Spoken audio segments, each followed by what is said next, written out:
سلام عزیزان، وقتتون بخیر. برای اندازه‌گیری مواد کمتر از 5 گرم شما ظرفتون رو روی ترازو بذارین اما صفرش نکنید. از مواد توی ظرفتون برسین. اینطوری میتونید 1 گرم اندازه موادتون رو بگیرید. برای دستورهایی که 1 گرم یا 2 گرم یا 3 گرم و 5 گرم مواد لازم هست، با این روش میتونید به راحتی اندازه گیری کنید بدون نیاز به داشتن ترازوهای خاص. موفق باشید.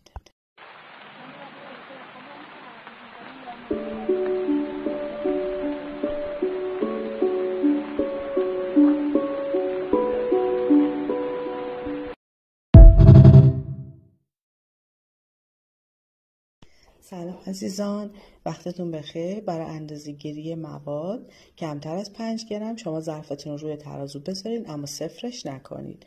از مواد توی ظرفتون برسین.